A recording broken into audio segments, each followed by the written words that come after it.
प्रकाश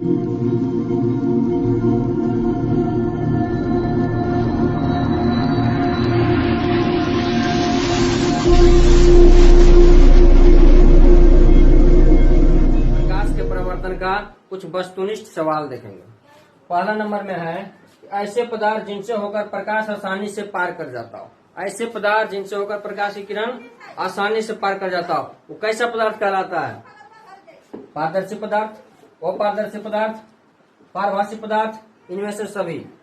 तो हम लिखाए थे पहले दिन की क्लास में। वो ऐसे पदार्थ जिनसे होकर प्रकाश की किरण पार कर जाए, सीधा पार कर जाए, वो पारदर्शी पदार्थ कहलाता है।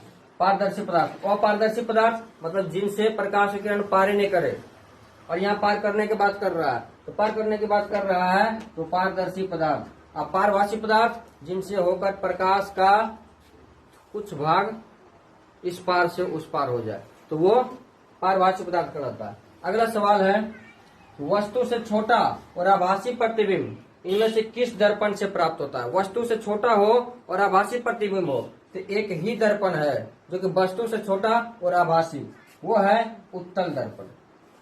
इसका आंसर हो जाएगा उत्तल दर्पण। और इसका पारदर्शी पदार्थ।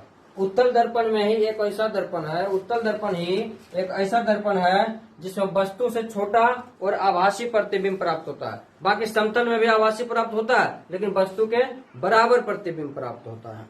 और अवतल दर्पण में वस्तु से छोटा वही प्रतिबिंब प्राप्त होता है जो कि उल्टा बनता है। तो यहाँ कह रहा है कि वस्तु से छोटा और आभासी प्रतिबिंब इनमें से, वस्तु से छोटा भी और आभासी प्रतिबिंब, तो एक ही दर्पण संभव है जो उत्तल दर्पण है, कॉन्वेक्स मिरर। तीसरे नंबर का सवाल है कहाँ पर स्थित होने से वस्तु का प्रतिबिंब अवतल दर्पण के फोकस पर बनता हो? ये अवतल दर्पण कहाँ पर स्थित होने से वस्तु का प्रतिबिंब फोकस पर बनता हो? तो बताए थे कि अनंत पर कोई वस्तु था, सन, उससे प्रकाश की किरण आया था, तो फोकस पर आके प्रतिबिंब बना था। तो वस्तु की स्थिति कहाँ है? तो अनंत पर। तो इसका आंसर हो जाएगा डी। कहाँ पर स्थित होने से वस्तु का प्रतिबिंब अवतल दर्पण के फोकस पर बनता है? तो अनंत पर स्थित होने से वस्तु का प्रतिबिंब फोकस पर बनता है। अगला क्वेश्चन, अवतल दर्पण की फोकस दूरी वक्रता त्रिज्या की होती है। क्या होती है? आधी होती है कि दोगुनी होती है कि 4 गुनी होती है कि 1/4 होती है कि 5 गुनी होती है? तो मेरे पास ऑप्शन है कि दोगुनी होती है, आधी होती है, चौथाई होती है या बराबर होती है। एक दिन बताया था याद रखने का ट्रिक, यदि वक्रता त्रिज्या इसमें 2 है, अगर ये पहले रहता तो दोगुनी, अब बाद में है तो आधी। तो अवतल दर्पण की फोकस दूरी वक्रता त्रिज्या की आधी होती है, तो ये ऑप्शन हो जाएगा। अब मोटर गाड़ी के चालक के सामने लगा रहता है, मोटर गाड़ी के चालक के सामने लगा रहता, कौन सा दर्पण? उत्तल दर्पण। मोटर गाड़ी के चालक के सामने कौन सा दर्पण? उत्तल दर्पण। हाँ, इसी पर एक क्वेश्चन आ रहा था कंफ्यूजन वाला कि मोटर गाड़ी के चालक के हेडलाइट में कौन सा दर्पण लगा होता है? तो हेडलाइट में अवतल दर्पण। क्यों? क्योंकि ये अवतल दर्पण है, इसके फोकस पर यदि हम बल्ब को लगा दें, इसको फोकस पर बल्ब को लगा दें, तो जब जो भी प्रकाश की किरण इससे निकलेगा, ये प्रकाश की किरण को समांतर कर देगा, जिसके कारण लाइट बहुत ज्यादा दूर तक जाएगा। इसलिए अवतल दर्पण का प्रयोग वाहनों के हेडलाइट में करते हैं। लेकिन साइड मिरर के रूप में या तो चालक के सामने अगर पूछे तो उस स्थिति में उत्तल दर्पण का प्रयोग किया जाता है। उत्तल दर्पण का प्रयोग साइड मिरर के रूप में इसलिए किया जाता है क्योंकि उसका छोटा प्रतिबिंब बने, पीछे जो वस्तु है उसका छोटा प्रतिबिंब बने।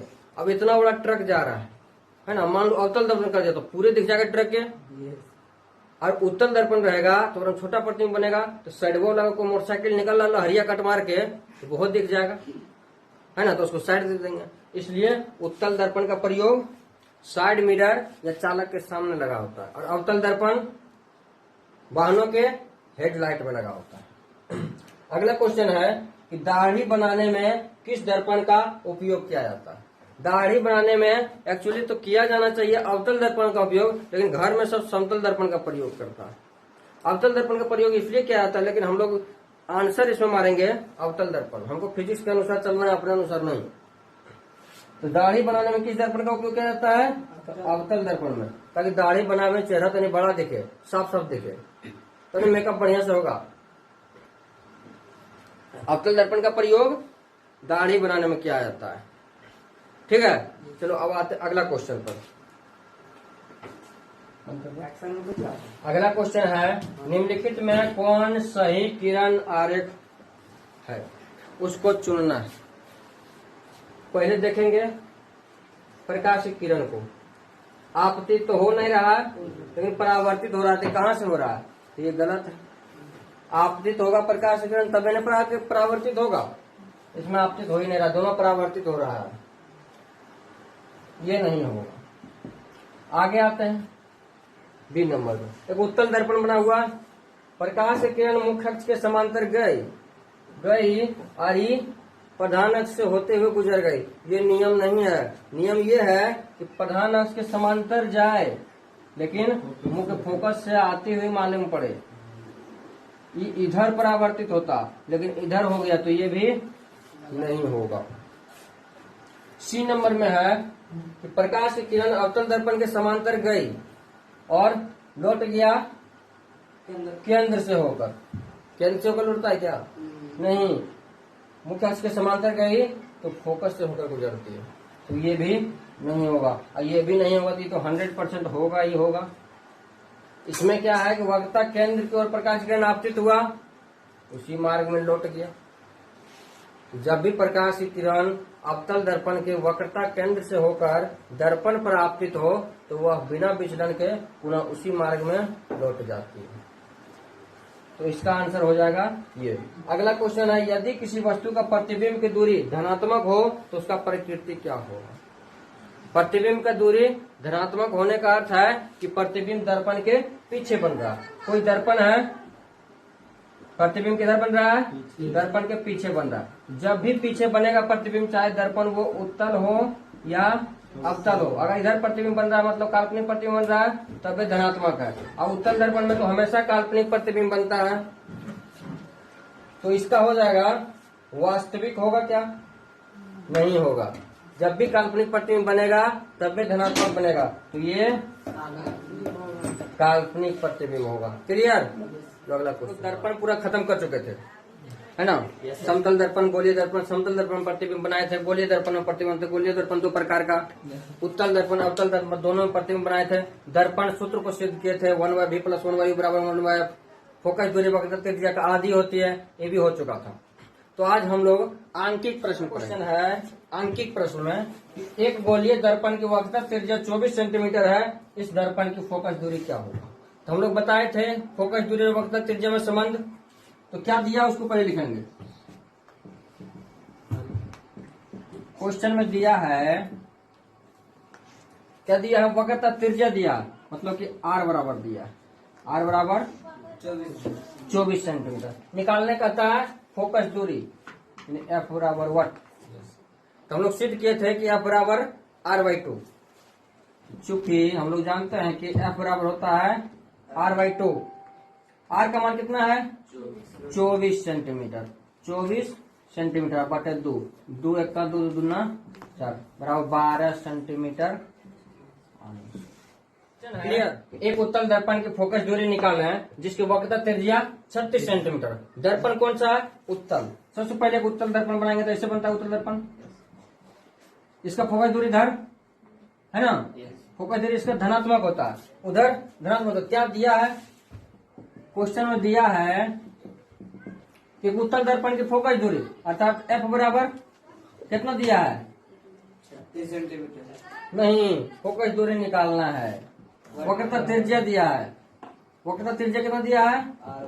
r बराबर 36 सेंटीमीटर। वक्रता त्रिज्या दिया 36 सेंटीमीटर। क्योंकि उत्तल दर्पण है इसलिए चिन्ह परिपाटी के अनुसार इसमें चिन्ह लगा देंगे धनात्मक का, कि उत्तल दर्पण के फोकस दूरी वक्रता त्रिज्या सब धनात्मक होता है। तो f बराबर निकालना है, क्योंकि हम लोग जानते हैं कि f बराबर होता है r/2। तो यहाँ r है प्लस 36, 36 बटे 2, 2 × 8 = 36 प्लस 18 सेंटीमीटर आंसर। यहाँ प्लस देने का अर्थ हुआ कि इससे पता चल जाएगा कि किस दर्पण का फोकस दूरी है। ये किस दर्पण का फोकस दूरी निकला? उत्तल दर्पण। क्यों? क्योंकि प्लस आया। और यदि माइनस आता तो अवतल दर्पण। तो ये चिन्ह परिपाटी से दर्पण पता चलता है कि कौन सा दर्पण में प्रतिबिंब बन रहा है। क्लियर? 15 सेंटीमीटर फोकस दूरी के अवतल दर्पण से 60 सेंटीमीटर पर रखी गई एक वस्तु के प्रतिबिंब की स्थिति का पता लगाएं। 15 सेंटीमीटर फोकस दूरी वाले एक अवतल दर्पण है। 15 सेंटीमीटर वाले फोकस दूरी का एक अवतल दर्पण है। ये इसका फोकस दूरी है, यहाँ से यहाँ कितना दिया है? 15 सेंटीमीटर। अवतल दर्पण से 60 सेंटीमीटर पर रखी गई एक वस्तु हम लोग जब भी रखते हैं दर्पण के बाईं ओर ही रखते हैं। 60 सेंटीमीटर की दूरी पर रखे, मान लो वस्तु को यहाँ रख दिए, इसका प्रतिबिंब बन रहा है इस दर्पण में।